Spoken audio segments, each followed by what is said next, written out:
রেখে দে। নারীদেরকে বোরখা আমরা পরাই না, নারীদেরকে পর্দা আমরা করাই না, নারীদেরকে বোরখা আমরা পরাই না, নারীদেরকে হিজাব আমরা পরাই না। মন দিয়ে শোনেন, পরাই না। আমাদের ধর্মীয় লিডাররা আমাদের ঘরে শুধু বাধা দেয়, ধরে টানে। ওইখানে ঢুকছিস কেন? মসজিদই আয়। ওইখানটা তোর নয়, মসজিদই আয়। এই মসজিদটাকে ভাঙার জন্য ওর ভেতরে কি আলোচনা হচ্ছে, ওখানেও আমার লোক ঢুকানো দরকার। এই কথা বুঝছেন না, বোঝেন না? কিন্তু আমরা ধরে রেখে দিয়েছি, মৌলী সাহেবরাই ধরে রেখে দিয়েছে। হ্যাঁ, করে না, করে না। আল্লাহ হয়ে যায় সুপ্রিম কোর্ট থেকে, এটা কেস তো গেছে শুনছি। যদি হয়ে যায় যে ভারতবর্ষে থাকতে গেলে হিজাব পরা যাবে না, কি করবেন আপনারা?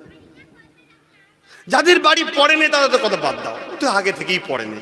যাদের কোনো পড়ে এখনো, বা কোনো জায়গায় গেলে একটু টুকটাক হয়তো পড়ে, কি হবে এবারে? ধরেন পড়েও না, তথাপি আল্লাহর একটা আইনকে তো বিশ্বাস করে যে হ্যাঁ পড়া দরকার, কিন্তু আইন একটা তুলে দেওয়া হচ্ছে, ইসলামের একটা পাঠ।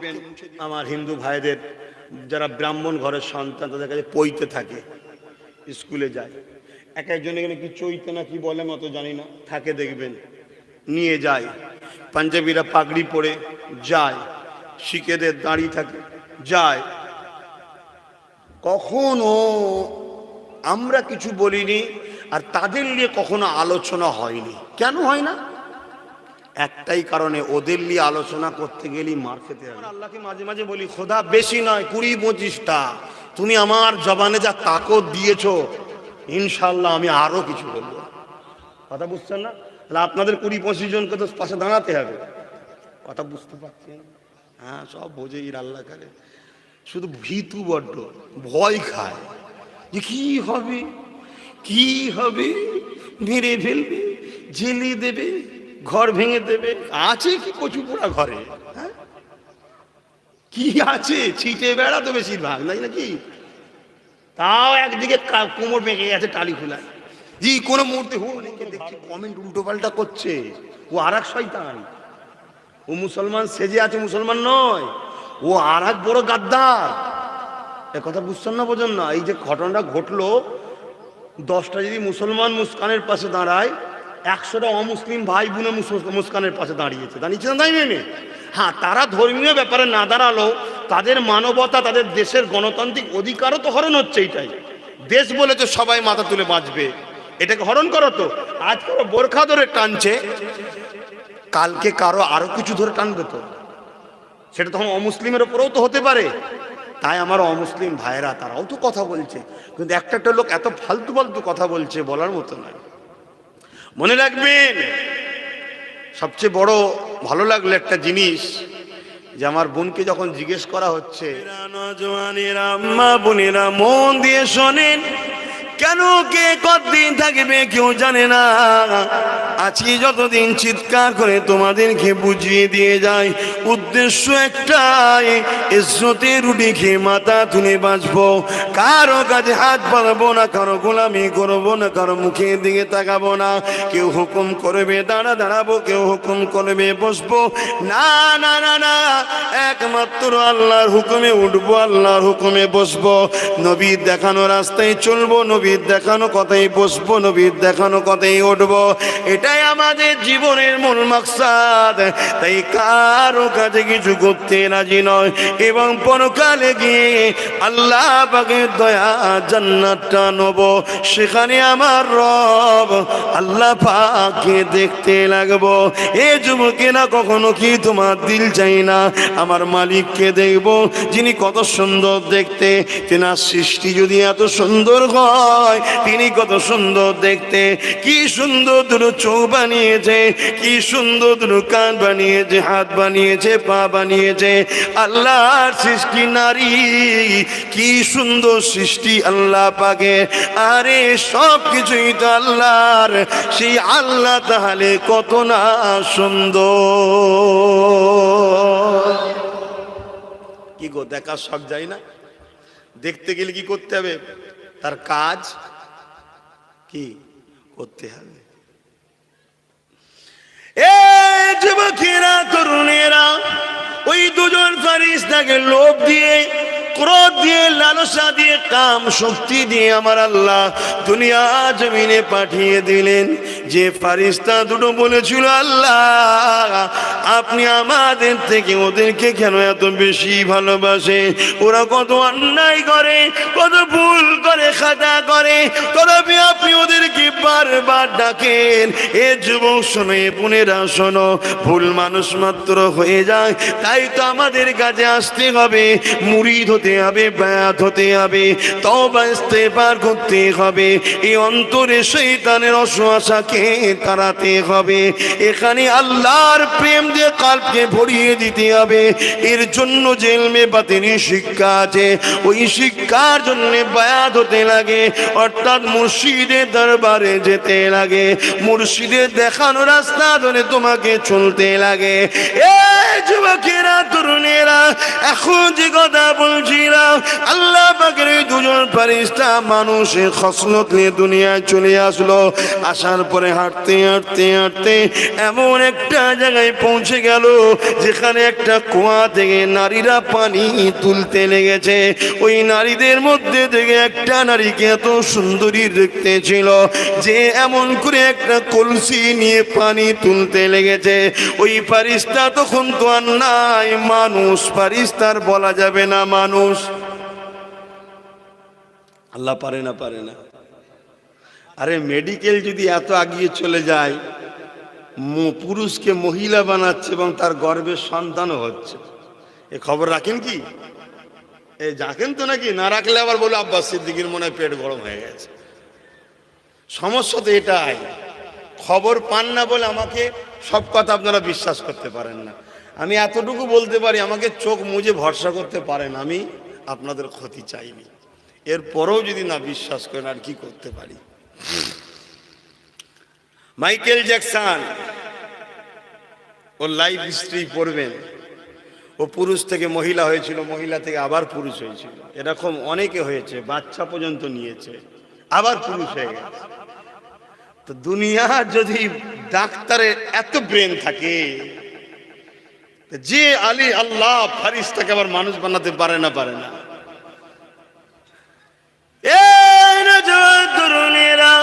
ওই সুন্দরী নারীটাকে দেখে ও তার ফেরেশতা নাই, ওর মধ্যে তো কাম শক্তি আছে, লোভ, অ্যাট্রাকশন, যেটা মানুষকে টানে চুম্বকের মতো নারীর দিকে। ওই টান দিয়েছে, দুজন মিলে যে হাজির, এ আল্লাহর বান্দিরে, দাও পাত্র, দাও পানি তুলে দিই। তবে তোলার আগে একটা কথা বলি, আমরা দুজনা মিলে তোমায় পছন্দ করেছি, দুজনা মিলেই বিবাহ করব। জমিনের ওপরে এইরকম ফিতনা কি কোনো পুরুষ লাগিয়েছে? এ কথা বলছেন না কেন? এসেই যা ফাতনা লাগালো, দুজন মিলেই বুঝবে করবো। একজন কেউ করলে না, ঠিক আছে বাবা, শরিয়াতে বিয়ে করা তো জায়েজ, দুজন মিলে বলছে বিয়ে করব না, এটা চমকে গেছে। কোথায় বাড়ি তোমাদের? কোন যুক্তি আছে দুজন মিলে বিয়ে করা যায়? একটা পুরুষের সঙ্গে বিবাহ শরিয়াতে জায়েজ আছে। ওই ফেরেশতা তখন তো ফেরেশতা নাই, মানুষ। এইভাবে নারীটাকে আবদার করে, দেখো তোমার সঙ্গে আমরা কোনো জোর করব না, খারাপ ব্যবহারও করব না, কিন্তু আমাদের ফায়সালা তোমাকে মেনে নিতেই হবে। নারীটা ভয় খেয়ে গিয়ে ঘরে পালিয়ে যায়, দরজা লাগিয়ে দেয়। দুইজনা দরজার পোটের গোড়ায় সিঁড়িতে বসে থাকে। কিছুক্ষণ পরে আবার দরজা খুলে দেখে বসে রয়েছে। এ আল্লাহ পাকের বান্দি রে, সুন্দরী রে, তোমাকে আমরা দুজন বিবাহ করতে চাই, মনে কিছু করো না, তোমার কোনো চিন্তা নেই, তোমার ক্ষতি করব না, তোমার উপরে আমরা জোর করব না, ফায়সালা তোমার হাতে ঠিক করে নাও। এইভাবে মহিলা দরজা দিয়ে কাঁদে, ও আমার আল্লাহ, কি মুসিবতের মধ্যে পড়লাম, এই মুসিবত থেকে আপনি আমাদেরকে হেফাজত করুন আল্লাহ, এই মুসিবত থেকে আপনি আমাকে হেফাজত করুন আল্লাহ। আমার আল্লাহ মহিলা তো কবুল করে নিল। ওর মধ্যে যে মানুষের খসলত ছিল, কাম ভাব ছিল, লোভ ছিল, লালসা ছিল, হিংসা ছিল, রিয়া ছিল, ওইগুলো আল্লাহ কেড়ে নিল। মানুষের সুরাত থেকে ফেরেশতা বানিয়ে দিল। আমার আল্লাহ আওয়াজ দিয়ে বলে, ফেরেশতা কি করলি বল। ফেরেশতা হয়ে গেছে, তখন কাঁদতে লেগেছে, আল্লাহ বড় ভুল হয়েছে, আয় ফিরে আয়, ভুল হয়েছে, বিচার তো নিতেই হবে। এবারে বল আমি আল্লাহ কেন আমার বান্দা বান্দিকে ভালোবাসি। একবার এক মুহূর্তে গিয়ে একজনকে দুজন বিয়ে করতে চেয়েছে, কিন্তু আমার বান্দা এই জমিনের উপরে হাজার হাজার মহিলা রয়েছে, লাখ লাখ মহিলা রয়েছে। আমার বান্দা তাদের সাথেই থাকে, কত দেখা হয়, কত চলন বলন হয়, তথাপিও বান্দা আমার ভয়ে চোখকে নত করে লাই, আবার দিকে ফেলে আবার মাথা অ্যাড করে লাই, আবার দিকে ফেলে আবার তওবা করে নেয়। কত নারী রয়েছে এই জমিনের উপরে, কত সুন্দর সুন্দর পুরুষ আমি বানিয়েছে, তার এক ঝলক দেখে ফেলে আবার আমার ভয়ে মাথা নত করে দেয়। এ ফেরেশতার তুই যদি এক মুহূর্তে গিয়ে এত বড় ফিতনা লাগাতে পারিস, আমার বান্দাই সমাজে 60-70 বছর আছে, তথাপিও তারা এই জালের মধ্যে ফিতনার মধ্যে থেকে থেকে তওবা করে করে করে করে আমি আল্লাহ আমার ভয়ে আমার ইবাদতে মাথা নত করে দেয়। বলতো দেখি এদেরকে ভালোবাসবো না তো কাদেরকে ভালোবাসবো? এই জন্যে আমি আল্লাহ এই তওবাকারীদেরকে বড় পছন্দ করি।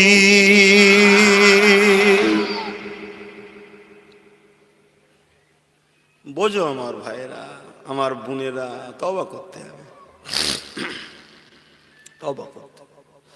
আজকে দুটো বিষয়, একটা নারীদের বিষয় বললাম পর্দা, আর আপনাদের কি বললাম হালাল ইনকাম। এটা কার কাজ? কে দিয়েছে কাজটা? একটু বলবেন তো। তাহলে কি হালাল ইনকাম ছাড়া হারাম ইনকাম করা যাবে? করবেন না। তাদের ডাল ভাত খেতে হয়, ডাল ভাত খান। আপনাকে ডাল ভাত কে খাওয়াচ্ছে তাহলে? আল্লাহ যদি আপনাকে খুশি করে ডাল ভাত খাওয়ায়, আপনি খেয়ে রাজি নয়? আপনার সৃষ্টিকর্তার ফয়সালে রাজি নয়?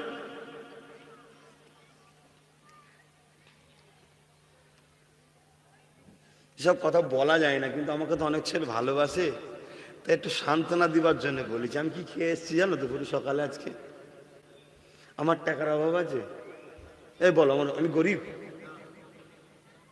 কিন্তু হাজারো চেষ্টা করলে হবে না। আল্লাহ যেটা কপালে সেটাই হবে। মুগের ডাল, সাদা ভাত, একটু শাক ভাজা, আর মাছ যদিও ভেজেছিল সামান্য একটুখানি লিয়েছি, আর খাইনি। তাও কি আসতে হবে বলে খিদে ছিল হয়তো এতটা, খেয়েছি এইটুকু। এটি আমার আল্লাহ চাই। তাই ইচ্ছা থাকলেও উপায় নাই। নিজেকে ছোট করো, এ দুনিয়াটা আসল জায়গা নয়। হয়তো রাত্রিরে আমি এখান থেকে যাবো, আর এক জায়গায় আমার একজন সংগঠনের দত্তপুকুর থানার যিনি সেক্রেটারি সম্পাদক ছিল আহলে সুন্নাতুল জামাতের শাহজাহান ভাই, তার আব্বা ইন্তেকাল করেছে, সেখানে যাব। জানাজা হয়তো শরীক হতে পারলাম না, 2টোর সময় জানাজা, ওখানে গেলে এখানে সমস্যা হয়ে যাবে। আপনারা ডেট নিয়ে বসে আছে, ওই জন্য একটু যাবো, যে আবার মাজারটা জিয়ারত করে দিয়ে একটু পাশে দাঁড়িয়ে আবার ঘরে যাব। ঘরে যেতে অনেক রাত হয়ে যাবে। আমি সন্ধ্যা খাই, 8টা 8:30, খুব জোর 8টা, এর মধ্যে খেয়ে নিই। রেডি করা আছে 2-3টে রুটি, একটু আলু ভাজা, ব্যাস হয়ে গেল। তাহলে এবার ভাববেন, তাহলে হুজুর টাকালে কি করে? সে কি করে আমার আল্লাহ জানে, আপনাকে বলবো না। কিচ্ছু মজা নেই ভাই দুনিয়ায়, থাকতে হবে। আমি বলছি না যে তুমি কালকে মসজিদে ঢুকে যে তসবিহ আল্লাহ আল্লাহ আল্লাহ, না, তোমার ওই বয়স এখন নয়।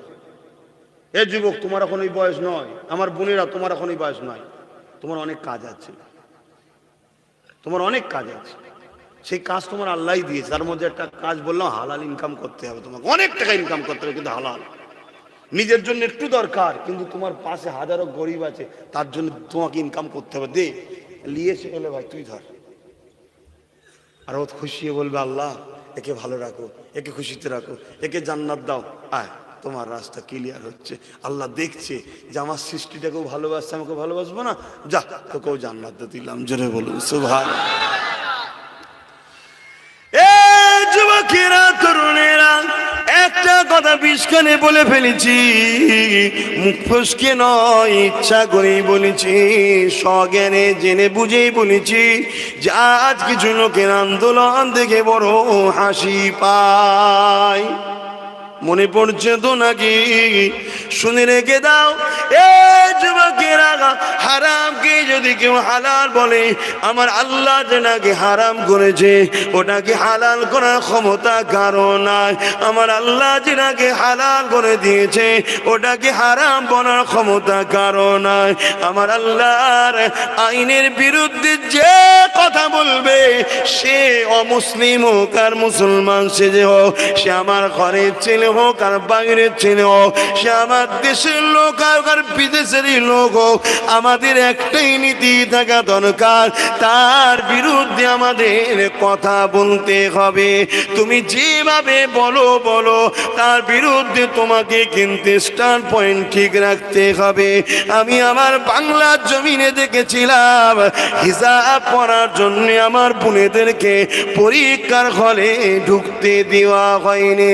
সেই সময় অনেক মুফতি পীর সাহেব পীরজাদা বক্তারা তখন কিন্তু আন্দোলন করেনি, কেন পিছন থেকে মাল পায়। খারাপ নিলেন? তাহলে এইগুলোকে চিনবেন না, ঠকবেন আপনারা। আমি আমার আব্বা, আমার মা, আমার বোনেদেরকে শেখাচ্ছি, আমার ভাইদের শেখাচ্ছি, শেখাবো তো নাকি? তরুণেরা আজ যেটা করেছে, কান্নাটাকে মুস্কান বোনটাকে নিয়ে তার বিরুদ্ধে আন্দোলন হচ্ছে। 100 বার হওয়া ঠিক ঠিক ঠিক, যে যে আন্দোলন করছে সবার আন্দোলনে আমার সমর্থন। শুধু মুসলমান নয়, অমুসলিমরাও আন্দোলন করছে, তাদেরকে আমি ধন্যবাদ জানাই। তারা আন্দোলন করছে মানবতার জন্যে, ভ্রাতৃত্বের জন্যে, ইনসান হিসাবে ইনসানিয়াতের জন্য তারা আন্দোলন করছে, তাদেরকেও আমার ধন্যবাদ। আর আমরা যারা ইসলামের অনুসারী আছে, এটা আমার আল্লাহ পাকের বিধান। আল্লাহর আইনের উপরে আঘাত দিলে আমাদের জীবনে সব কিছু কুরবান দিয়ে ওই আইনের বিরুদ্ধে যারা হাত দেবে তাদের বিরুদ্ধে লড়াই করা, এটা আমাদের ঈমানি দায়িত্ব। তাই সবাইকে আমি সাপোর্ট করছি, ভালো কাজ। আমিও ছিলাম উত্তরবঙ্গে, ওখান থেকে আমার যেটা কাজ আছে আমিও সেটা করেছি, আপনারা দেখেছেন কি জানি না, কথা বুঝে আসছে না। কিন্তু প্রশ্ন অন্য জায়গায়। হুজুরের ছেলে যখন মদ খায় তখন ফতোয়া নেই, আর আম মানুষ যখন মদ খায় তখন ফতোয়া কেন? আমি কিছু বুঝাতে পারলাম? মদ তো সবার জন্যই হারাম, তাই তো নাকি গো? হ্যাঁ,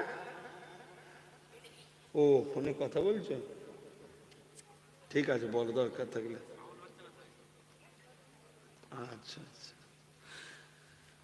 কথাটা বেজার নিলেন কেউ? আমি একটাই উদ্দেশ্য বলেছি, মান আহাব্বা লিল্লাহ ওয়া আবগাদা লিল্লাহ ওয়া আতা লিল্লাহ মানা লিল্লাহ ফাকাদ ইস্তাকমালাল ঈমান। হিজাবের জন্য কথা বলবো শুধুমাত্র আল্লাহকে খুশি করার জন্য, হিজাবের পক্ষে কথা বলবো আমি ঈমানদার শুধুমাত্র আল্লাহকে খুশি করার জন্য। এই যুবকেরা, কাউকে খুশি করার দুনিয়ার জন্য নয়, তাহলে আন্দোলন বেকার হয়ে যাবে, এই আন্দোলনটা বেকার হয়ে যাবে। তুমি যদি মনে করো দুনিয়ার পথটাই আমার সবকিছু, তাহলে তোমার জন্য ঠিক আছে, সাধুবাদ জানাই, কিন্তু দুনিয়ার জন্য আমার কোনো কিছুই নয়। আমি আব্বাস সিদ্দিক যা কিছু করব একমাত্র আল্লাহর জন্য। মান আহাব্বা লিল্লাহ, ভালোবাসবো আল্লাহর জন্য, ওয়া আবগাদা লিল্লাহ ওয়া আতা লিল্লাহ ওয়া মানা লিল্লাহ ফাকাদ ইস্তাকমালাল ঈমান। কারো সঙ্গে বিরোধী করব আল্লাহর জন্য, কারো সঙ্গে আত্মীয়তা করব আল্লাহর জন্য, কারো থেকে বিচ্ছেদ করব আল্লাহর জন্য। কিন্তু এই জায়গায় আজ যদি আমি ইনি বুঝ করলে তখন আন্দোলন করব না, উনি কিছু করলে আন্দোলন করব, এখানে বোঝা যাচ্ছে ওনার সাথে আমার ঝগড়া। তাই আল্লাহর জন্যে নাই ওনার জন্যে, আর ইনার বেলায় বলবো না ইনার সঙ্গে আমার পীড়িত আছে তাই বলবো না। এ যুবকেরা, তরুণেরা, বাপেরা, এই রকম যেন দ্বিচারিতা তোমরা না করে ফেলো।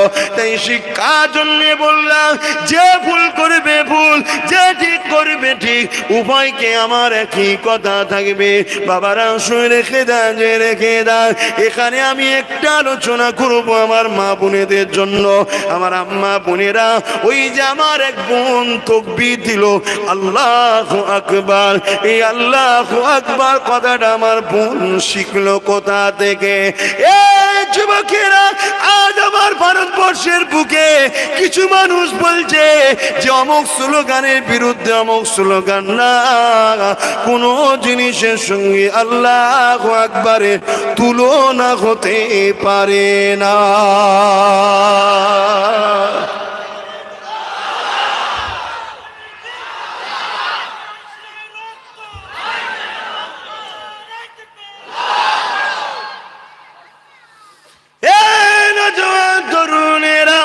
এই জমিনের উপরে একজন মহিলা ছিল, যিনার নাম হলো হাজেরা।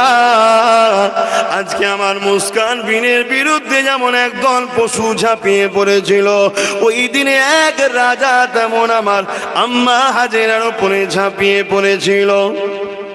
আম্মা হাজেরাকে ঘরের মধ্যে বন্দি করে যখন তার সঙ্গে নোংরা ব্যবহার করার জন্য ঘরে প্রবেশ করতে যায়, আম্মা হাজেরা ওই সময় ডাক দিয়েছিল আল্লাহু আকবার। আমার বোন তো মায়ের থেকে শিখেছে, ঠিক না বে ঠিক?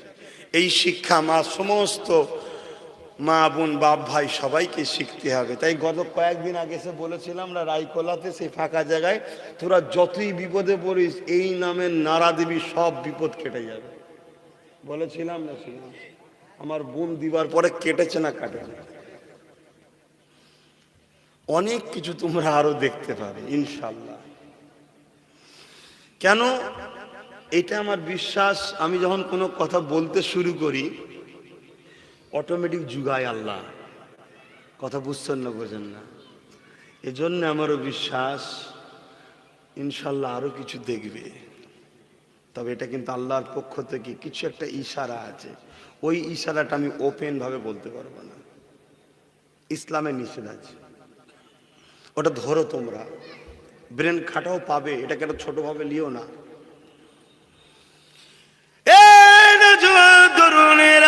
আমার আম্মা বোনেরা, আজ আল্লাহ পাকের বিধান হলো আমাদেরকে হিজাব করতে হবে, আমাদেরকে পর্দা করতে হবে।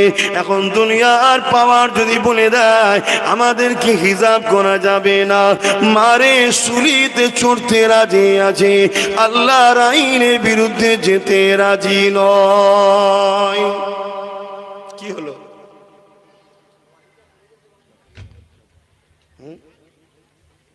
ও আচ্ছা আচ্ছা, শুনছেন তো?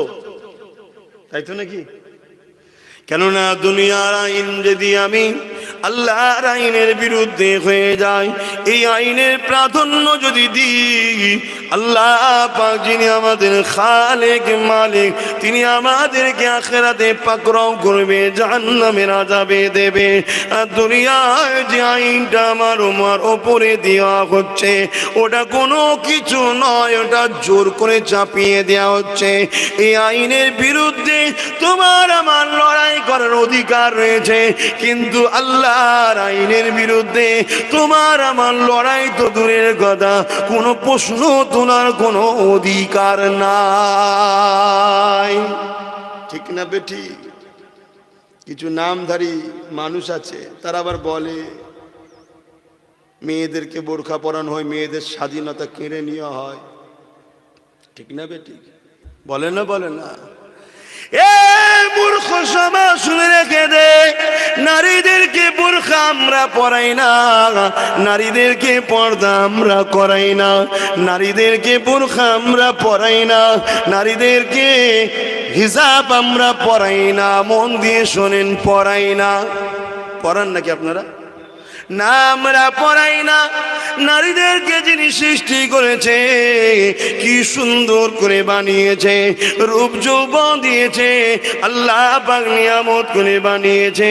সেই আল্লাহ বলেছে নারী রে তোমার মূল্য কত দুনিয়ার কেউ জানে না, আমি মালিক জানি তোমার মধ্যে কি কি নিয়ামত আমি দিয়েছি। ওই নিয়ামত গুলোকে ঢেকে রাখতে হবে। দুনিয়ায় যার বাড়ি হিরে আছে সে জানে হিরের কদর কি।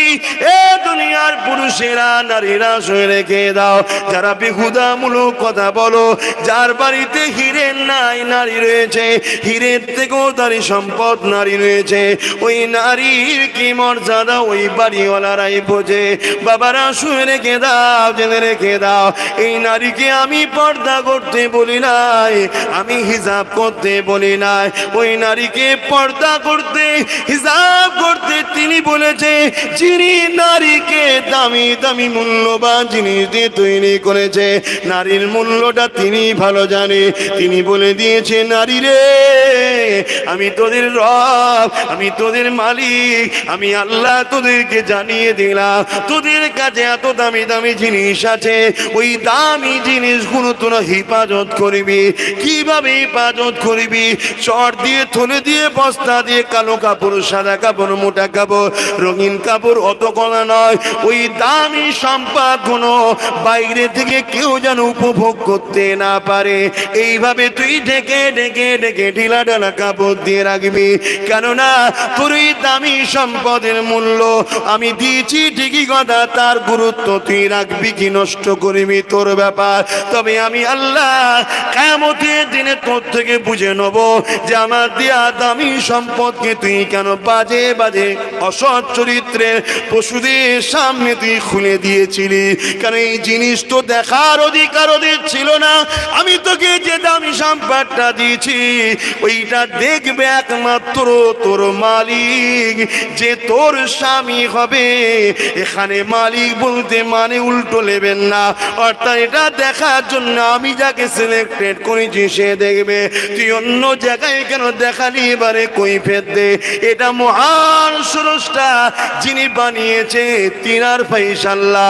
এই যারা মূর্খের মতো কথা বলো তোমরা চলে যাও সেই রবের সঙ্গে কথা বলো, তোমার মতো মূর্খের সাথে আমাদের কোনো সম্পর্ক নাই।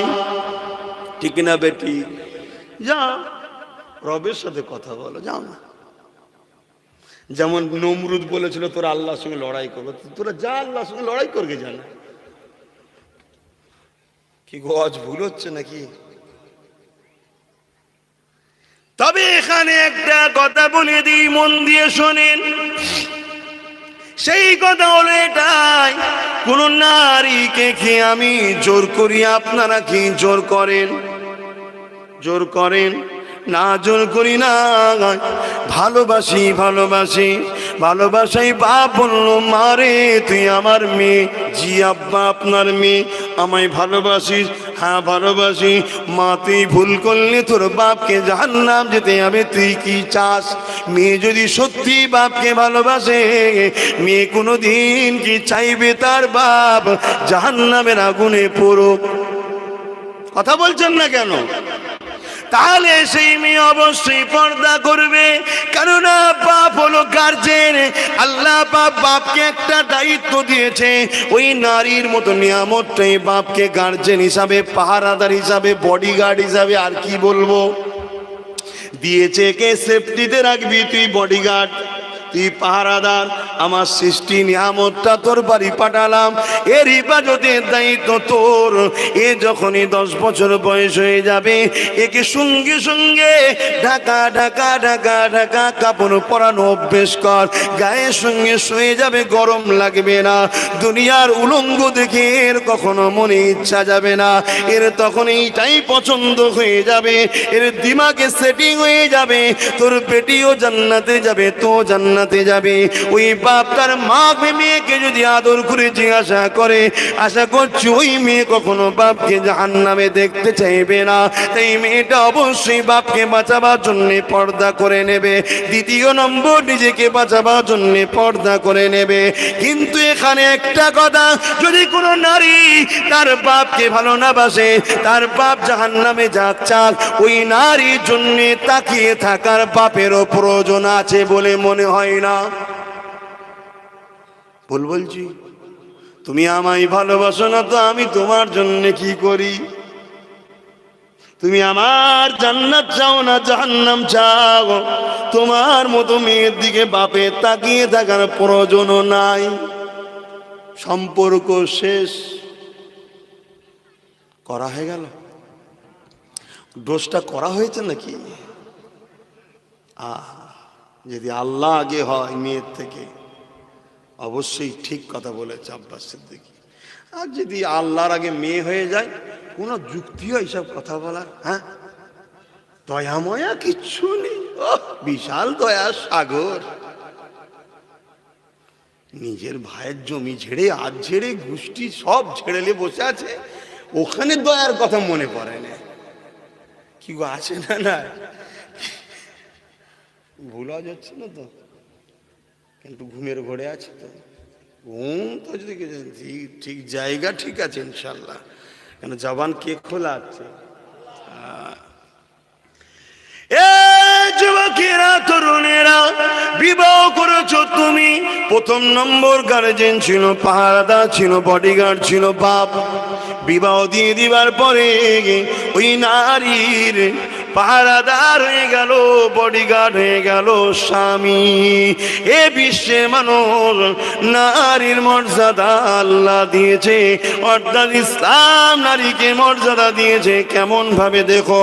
আর এখানে আর একটা কথা বলে দিই, অন্য কোনো ধর্মকে আঘাত দিয়ে কথা বলার আমার উদ্দেশ্য নাই।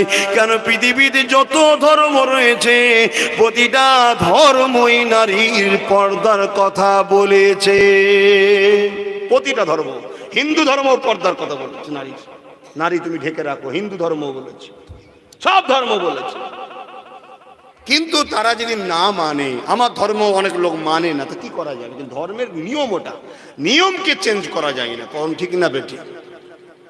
মানুষের বানানো জিনিসকে চেঞ্জ করা যায়, কিন্তু স্রষ্টার বানানো জিনিসকে চেঞ্জ করা। তরুণীরা, বাপেরা, আল্লাহ নবী নবী পর্দা সম্বন্ধে আমাদেরকে কি জানিয়েছে সেই বিষয়ে বলার আগে আরেকটা কথা বলিনি। এ আমার যুবকেরা, বিবাহ তুমি করবে, বিবাহ করার আগে তুমি তোমার যার সঙ্গে নেকাহ হবে, বিবাহ হবে, ওই নেকাহ করার সময় তার তো তুমি সব বিষয় জিজ্ঞেস করলে। কখনো কি তুমি একবার জিজ্ঞাসা করেছো, নারী তুমি কি পর্দায় থাকা পছন্দ করো? যদি পর্দায় থাকতে পারো তাহলে তোমার সঙ্গে আমার সম্পর্ক চলবে। কেননা পর্দা আল্লাহ পাকের বিধান। তোমার এখন বডিগার্ড আমি হব, আমার ওপরে দায়িত্ব হলো তোমার স্ত্রীকে পর্দায় রাখা। তুমি যদি আমাকে ভালোবাসো, তুমি কি চাইবে তোমার স্বামী জাহান্নামে যাক? কোন নারী কি চাইবে তার স্বামী জাহান্নামে যাক? কোন স্বামী চাইবে? নারী চাইবে? যখন চাইবে না তাহলে পর্দা করতে হবে। কেননা পর্দা যদি না করে বিবি, স্বামীকে আল্লাহ পাকড়াও করবে কিয়ামতের দিন। যুবকেরা, তরুণেরা, এখন কোন স্বামী যদি বলে স্ত্রীকে পর্দা করার কথা, ওই স্ত্রী যদি বলে আমি করব না, স্বামী তোমাকে তাহলে জাহান্নামে সে পাঠাতে চাইছে। যে তোমার জাহান্নাম চাই, ওই স্ত্রীর সাথে মনে হয় স্বামীর আর কোনো সম্পর্ক রাখার প্রয়োজন। এই হুজুরে সংসার ভাঙাবে রে, কোথা আছে সংসার সেটি তো খুঁজে পেচ্ছি নি আমি। কি গো, ভুল করছি নাকি? না বাবা, বড্ড বেশি বলে ফেলছি, দরকার নেই। আরে সে তোমায় যদি জাহান্নামে পাঠাতে চায় তাহলে ভালোবাসে কি? যেখানে ভালোবাসা নাই সেখানে সম্পর্ক থাকে স্বাভাবিক। তরুণেরা 3 নম্বর আর একটা কথা বলে দিয়ে যায়, কেউ যদি কোনো নারী খুশি মনে গায়ে থলে জড়িয়ে নিয়ে বাইরে বেরোয়, এই দেশে সংবিধান তাকে রুখার ক্ষমতা নাই। আছে? তাহলে আজকে নারীগুলোকে জিজ্ঞাসা করো, নারী তুমি হিজাব চাও না হিজাব চাও না? যে বলবে চাই না তাকে বাঁ দিকে করে দাও, যে বলবে চাই তাকে ডান দিকে করে দাও। যে চাই না সে তার মতো থাকো, যে চায় সে তার মতো থাকো। যে চাই না তাকে তুমি নোবেল পুরস্কার দাও কেন, অনেক দেখিয়ে ফেলেছে। যে দেখাই নে তাকে তুমি খার ধাক্কা দিয়ে বার করিয়ে দাও। এই বেইনসাফির জন্যে দোষী শুধু তারা নয়, আমাদেরও দোষ রয়েছে। কি দোষ? এই দোষটা হলো যাকে তাকে ছাগল পাগল মূর্খকে আমরা আমাদের লিডার বানিয়ে কাঁধে তুলে ফেলেছি। মাল্লাতি নাবা সব ঠিক হয়ে যাবে বললাম নাকি গো? এটা বাড়াবাড়ি হয়ে গেছে।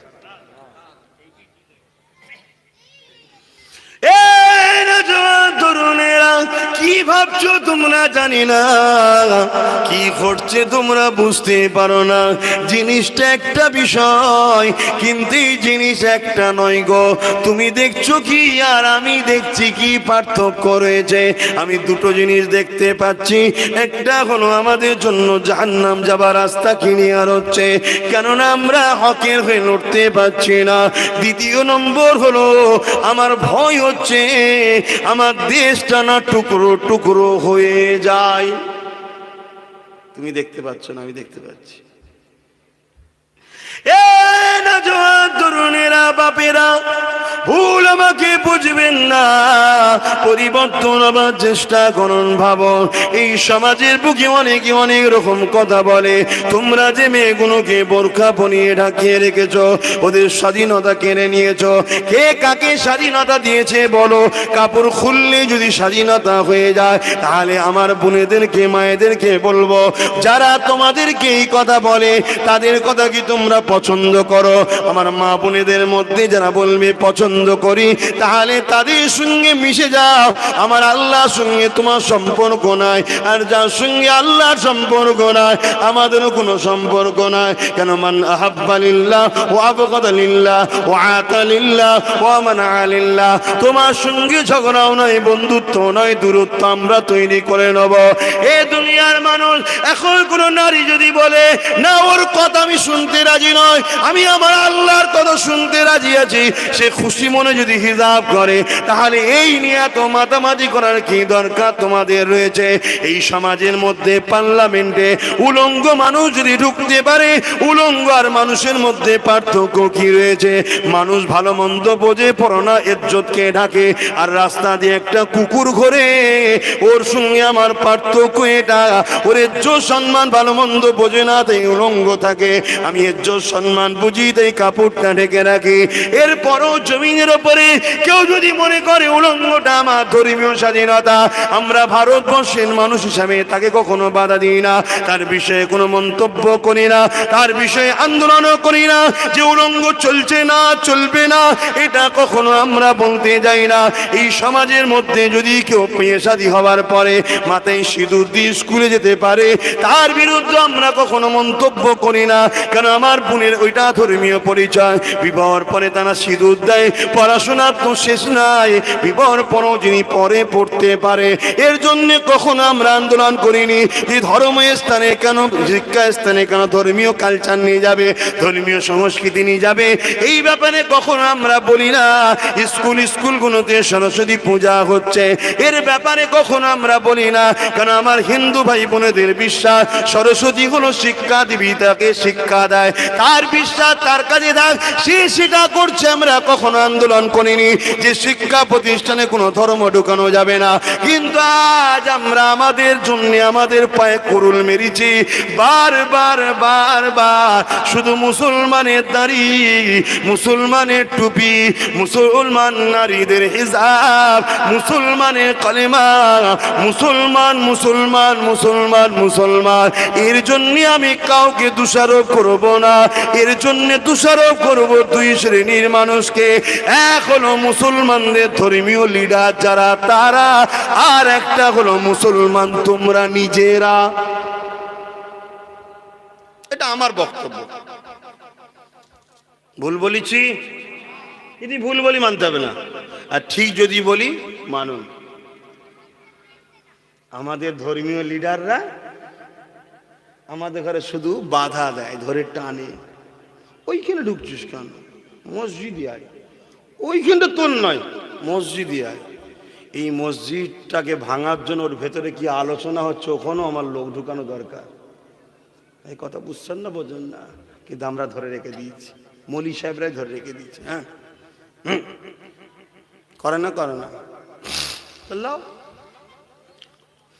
এখন যদি আইন হয়ে যায় সুপ্রিম কোর্ট থেকে, এটা কেস তো গেছে শুনছি, যদি হয়ে যায় যে ভারতবর্ষে থাকতে গেলে হিজাব পরা যাবে না, কি করবেন আপনারা? যাদের বাড়ি পড়েনি তাদের তো কথা বাদ দাও, তো আগে থেকেই পড়েনি। যাদের কোনো পড়ে এখনো, বা কোনো জায়গায় গেলে একটু টুকটাক হয়তো পড়ে, কি হবে এবারে? ধরেন পড়েও না, তথাপি আল্লাহর একটা আইনকে তো বিশ্বাস করে যে হ্যাঁ পর্দা দরকার, কিন্তু আইন একটা তুলে দেওয়া হচ্ছে, ইসলামের একটা পাঠকে মুছে দেওয়া হচ্ছে। সৃষ্টিকর্তার শেষ আসমানি কিতাবের কোনো কাজ কি ভুল? তার দেশের যদি একটা রায় বেরো এটা ভুল, চলবে না, তো কি করবেন? স্কুলে দেখবেন আমার হিন্দু ভাইদের যারা ব্রাহ্মণ ঘরের সন্তান, তাদের কাছে পইতে থাকে, স্কুলে যায়, এক একজন এখানে কি চৈতে না কি বলে মতো জানি না, থাকে দেখবেন, নিয়ে যায়। পাঞ্জাবিরা পাগড়ি পরে যায়, শিখেদের দাঁড়িয়ে থাকে যায়। কখনো আমরা কিছু বলিনি, আর তাদের নিয়ে কখনো আলোচনা হয়নি। কেন হয় না? একটাই কারণে, ওদের নিয়ে আলোচনা করতে গেলেই মার খেতে হবে। কথা বুঝছেন না, বোঝেন না? আর আমরা হলাম এখন অনাথ সন্তান। অনাথ বোঝেন না? আমার কথা শুনে হাসছে আমার ওই ভাই। আমরা অনাথ সন্তান। আমাদের যারা মোড়ল, আমাদের যারা ধর্মীয় লিডার, ঠান্ডা ঘরে ওদের সঙ্গে বসে টাকার লেনদেন করে, আর আমাদের ঘরে অনাথ করে দিয়েছে। সবাই নয়, ভালো আছে, সবাই নয়, ভালো আছে, কিন্তু যারা একটুখানি দেখুন কিছু কিছু সব ভেতরে ভেতরে সেটিং করছে। তার প্রমাণ তো একটা দিলাম রিসেন্ট, যে এই রাজ্যে যখন হিজাব পরে পরীক্ষার হলে ঢুকতে দিল না, তখন কেউ আন্দোলন করেনি, আর আজকে ওইখানে হয়েছে আন্দোলনে। বাপ রে বাপ, চিনতে পাচ্ছেন না? পারেননি? বেশি বলে ফেলছি না, থাক তাহলে, বুঝি আর না, আমি থাকলেই বলবো, কারণ আমি সহ্য করতে পারিনি। না না না না, অনেকের মন ঝিমিয়ে আছে, কষ্ট হচ্ছে। না, আর তোমরা শুধু শুনবে, বুঝবে না, তাই না? এই সব সমস্যার সমাধান আছে না? নাই। কি করলে সমাধান হবে? তুমি যদি আমাকে মানো, কেউ যারা যারা আমায় বিশ্বাস করেন একটু হাত তুলে দেখান। আলহামদুলিল্লাহ, মারহাবা, হাত নাবান। আমার আম্মা বোনেরা, বাপ ভাইরা যারা আমাকে বিশ্বাস করেন, আমি আপনাদের সমাধানের রাস্তা দেখাচ্ছি, সব সমাধান হয়ে যাবে। কি? নাম্বার 1, নিজেকে কোরআন সুন্নাহ অনুযায়ী নবীর হ্যাঁ হ্যাঁ, নবীর নাই না, এই কালচারগুলো নিজের জীবনে প্রথম আনতে হবে। যদি পর্দাটার বিষয় বলি, প্রত্যেকটা মুসলিম নারীকে পর্দা করতে হবে। প্রথম নিজেরা ঠিক হয়। কথা বুঝছেন না, বোঝেন না? মুখমণ্ডল, হাতের গাঁটের বাইরের অংশ, পায়ের গাঁটের নিচের অংশ, এইটুকু ছাড়া বাকি জায়গাকে ঢিলে ঢালা কাপড় দিয়ে ঢেকে রাখা। কথা বুঝে আসছে? সেটা আপনি যেটা পারেন সেটা জানো। আপনাকে আল্লাহ যে নিয়ামতটা হিফাজতের জন্য দিয়েছে, যে হিফাজত করে আমি একজনকে তোর কাছে পাঠাবো, তার কাছে তুই গিফটটা দিবি, অন্য কাউকে দিবি না। এটা হচ্ছে আল্লাহ পাকের হিসাব। কথা বুঝছেন না, বোঝেন না? আমি তোকে দিলাম, তুই এগুলো হেফাজত করে একজনকে তোর জন্য করে দেবো, তাকে তুই এটা গিফট করবি, অন্য কাউকে না। অন্য কেউ যেন এক নজর নাও দেখে। আমি বুঝাতে পারছি তো নাকি? এটা হচ্ছে আল্লাহ পাকের বিধান। এবার আল্লাহর বিধানে তুমি কেন প্রশ্ন করতে রাজি আছো? কি এই প্রশ্ন করতে হয় তা আল্লাহর কাছে করো, যাও করো। কোথায় পাবে খুঁজে লিখে জানা, তোর সৃষ্টিকর্তাকে খুঁজতে পারিস নি? কেমন ফাটা কপালে। কথা বুঝছেন না, বোঝেন না? দ্বিতীয় নম্বর কথা, তাহলে প্রথম নম্বর কথা কি বললাম? কোরআন সুন্নাহ অনুযায়ী নবী যে শিক্ষা দিয়েছে, ওই শিক্ষাকে নিজেদের লাইফে প্রথম আনবো। দ্বিতীয় নম্বর কথা হচ্ছে, আমরা ওই মানুষকে মানুষ হিসাবে একে অপরের সঙ্গে সবাই মিশবো, কিন্তু আমরা ওই মানুষকে কোনো দিনের জন্য কোনো অ্যাঙ্গেল থেকে সাপোর্ট করব না যে মানুষটা যাররা পরিমাণ হলো আমার আল্লাহ রসুলের কোনো আইনকে নাক ছিটকায় বা শেষ করার প্ল্যান করে। কথা বুঝছেন না, বোঝেন না? তিন নম্বর কথা হলো, কারা এটা বলছে, কোন পাওয়ারে বলছে, কোন শক্তিতে বলছে, কোন ক্ষমতা এদের পিছনে আছে তাই বলতে পারছে, ওই ক্ষমতা আমাদেরকেও দখল করতে হবে। করো, সব সমাধান মেটে। এই তিনটে কাজ করো না, সব মেটে।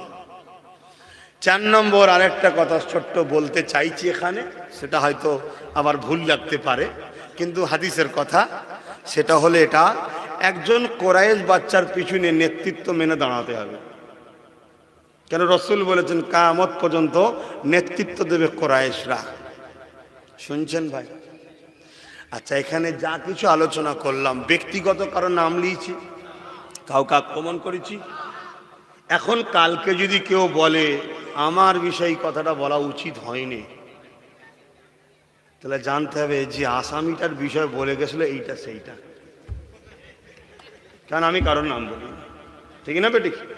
এই যতটুকু যা ওয়াজ করলাম, ব্যক্তিগত কারোর সঙ্গে রাগ মিলালাম না, আল্লাহর দিনের জন্য বললাম।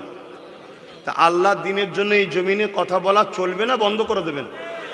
এই চলতে গেলে আপনাদের ঘরে শক্তিশালী হতে হবে, তবে আমাদের মতো পীর সাহেব মলি সাহেবরা এসে হক কথা বলতে পারবে।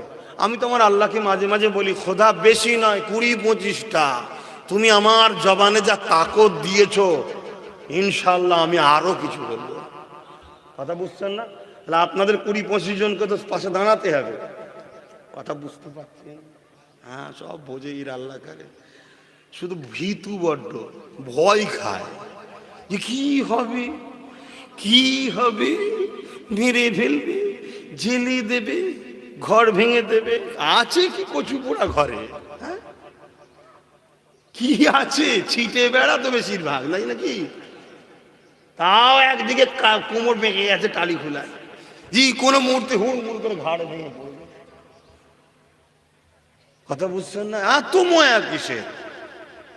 আল্লাহর জন্য, রসুলের দিনের জন্য, হকের জন্য, সমাজের জন্য, মানবতার জন্য। এগুলো একটা থার্ড পার্টির কাজ, এগুলো হিন্দুদের কাজ নয়। খবরদার ভুল বুঝবেন না। অনেকে দেখছি কমেন্ট উল্টোপাল্টা করছে, ও আর এক শয়তান, ও মুসলমান সেজে আছে, মুসলমান নয়, ও আর এক বড় গাদ্দার। এ কথা বুঝছেন না, বোঝেন না? এই যে ঘটনাটা ঘটলো, 10টা যদি মুসলমান মুস্কানের পাশে দাঁড়ায়, 100টা অমুসলিম ভাই বোনে মুস্কানের পাশে দাঁড়িয়েছে না দাঁড়িয়ে? হ্যাঁ, তারা ধর্মীয় ব্যাপারে না দাঁড়ালো, তাদের মানবতা, তাদের দেশের গণতান্ত্রিক অধিকারও তো হরণ হচ্ছে। এইটাই দেশ বলেছে সবাই মাথা তুলে বাঁচবে, এটাকে হরণ করো। তো আজ কারো বোরখা ধরে টানছে, কালকে কারো আরো কিছু ধরে টানবে, তো সেটা তখন অমুসলিমের ওপরেও তো হতে পারে। তাই আমার অমুসলিম ভাইরা তারাও তো কথা বলছে, কিন্তু একটা লোক এত ফালতু কথা বলছে, বলার মতো নয়। মনে রাখবেন, সবচেয়ে বড় ভালো লাগলো একটা জিনিস, যে আমার বোনকে যখন জিজ্ঞেস করা হচ্ছে এই বিষয়টা, তখন বলছে এইটাকে যেন রাজনীতির কালার লাগাবেন না, এটা আমার ধর্মীয় একটা অধিকার, আমার দেশ আমাকে সেই অধিকার পালন করতে দিয়েছে। কিছু সন্ত্রাস হরণ করছে, তাদের বিরুদ্ধে আমার লড়াই। কথা কিছু বুঝতে পেরেছেন? কত সুন্দর কথা। আল্লাহ আমাদের এই শিক্ষা সবাইকে দিক, বলুন আমিন। তাহলে আমরা দুটো কথা আজকে আলোচনা করলাম, একটা হালাল ইনকাম করব, আর মা বোনেদের জন্য আল্লাহর কাজ, আল্লাহর হুকুম পর্দা করব। এখন একটু সালাম দেবো। ইয়া নবী সালাম। থাক টাইট দেন।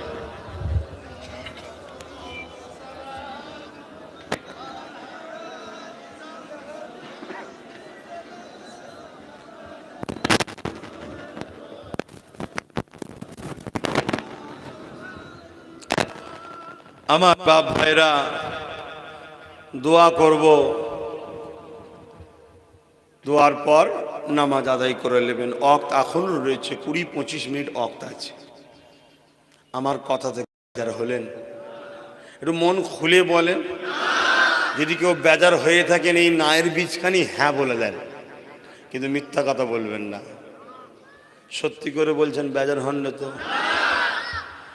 যারা যারা হকের পক্ষে আন্দোলন করে সে আন্দোলনকে আমার সমর্থন, কিন্তু আমি বুঝাতে চেয়েছি একটাই,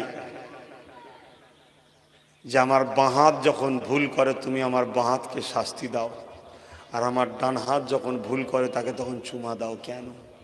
এই দ্বিচারিতা করো না, কেন সমাজ গুমরা হয়ে যাচ্ছে। আবার ঠকবে সমাজ, অনেক ঠকেছে এরা, আবার ঠকবে। তাই বলবো একটু চিনতে শিখুন মোমেনকে আর মুনাফেককে। মোমেন যে শুধু, আপনি যদি মনে করেন মোমেন হবে তার মুখে দাঁড়িয়ে থাকবে, আর মুনাফেক মানেই সে দাড়ি চাচা হয়ে যাবে, এটা বড় ভুল হচ্ছে। দাড়ি চাচা ওটা অন্যায় কাজ, পাপ কাজ। আর দাড়ি রেখেছে ওটা সুন্নাত, কিন্তু সুন্নাতের জন্য রেখেছে না ধোঁকা দিবার জন্য রেখেছে। আপনি কি বুঝছেন? কথা বুঝছেন না? বোঝেন না কেন? মোমেন মানে যে দাড়ি চাচা এমন নয়, মোমেনের মুখে মুনাফেকের মানে যে দাড়ি চাচা হবে এমন নয়। ও দাড়ি ওয়ালাও হতে পারে। আর মুনাফেক মোমেন মানে যে তার মুখে দাড়ি থাকবে না, বা দাড়ি থাকবে, দাড়ি থাকলে একটা সুন্নত পালন করলো, হয়তো দাড়ি রাখেনি, একটা সুন্নত ছেড়ে দিয়েছে, কিন্তু বাকি দেখা যাবে ও আমার রসুলের শানে যে কোনো সময় জান বার করতে দেবে। ওর বাকি খসলত গুলো ভালো আছে, কিন্তু একটা ভুল করছে। দোয়া করি আল্লাহ ওকে যেন দাঁড়িয়ে রাখার সুন্নতটাও পালন করার তৌফিক দেয়, বলুন আমিন। আর দাঁড়িওয়ালা মানেও যে খারাপ, এটাও আবার ভুল। কেন? দাঁড়িওয়ালা দাড়ি চাচার থেকে যদি রসুলের জন্য রাখে অনেক বেশি সওয়াব পাবে। জোরে বলুন সুবহানাল্লাহ। তা আমার কথাকে কেউ যেন ভুল ব্যাখ্যা নেবেন না। এতটুকু জেনে রাখবেন, জীবনের শেষ নিঃশ্বাস পর্যন্ত আমার আল্লাহ আমাকে সাহায্য করছেন, আমার আল্লাহ বাঁচিয়ে রেখেছেন আল্লাহর দয়ায়। কালকে ঘরে ফিরেছি আমি কটায়? 12:05 পর্যন্ত দেখাচ্ছিল, 12:55, এই 11:55 আমি ঘরে ঢুকেছি। নিজে গাড়ি চালিয়ে এতটা রাস্তা, চারিদিকে আমার দোষ দুশ্মন, রাত 12টায় ঘরে ঢুকছি। কোনো জায়গায় 1 সেকেন্ডের জন্য মনের মধ্যে একটা ভয়ও লাগেনি, দাগও হয়নি। যেখানে দাঁড়াচ্ছি, হোটেলে একটু দাঁড়ালাম, একটু চা খেচ্ছি, বা একটু কোনো প্রয়োজনে, আর প্রয়োজন থাকে তো পেশাব পায়খানা, কোনো ব্যাপার নেই, ঘুরছি। কেন? আমি জানি জন্মেছে যে মরবে সে বীরের মতো মরতে হবে, আল্লাহকে খুশি করে মরতে হবে, আল্লাহর পক্ষে দাঁড়িয়ে মরতে হবে। বীজখানে দাগ দিয়া আছে, পক্ষে যেন থাকি, তাতে অনেকটা বেশি ভেতরে না থাকতে পারলেও যেন 1 ইঞ্চি বিরুদ্ধে না হয়, 1 ইঞ্চি কত পক্ষে যেন থাকি।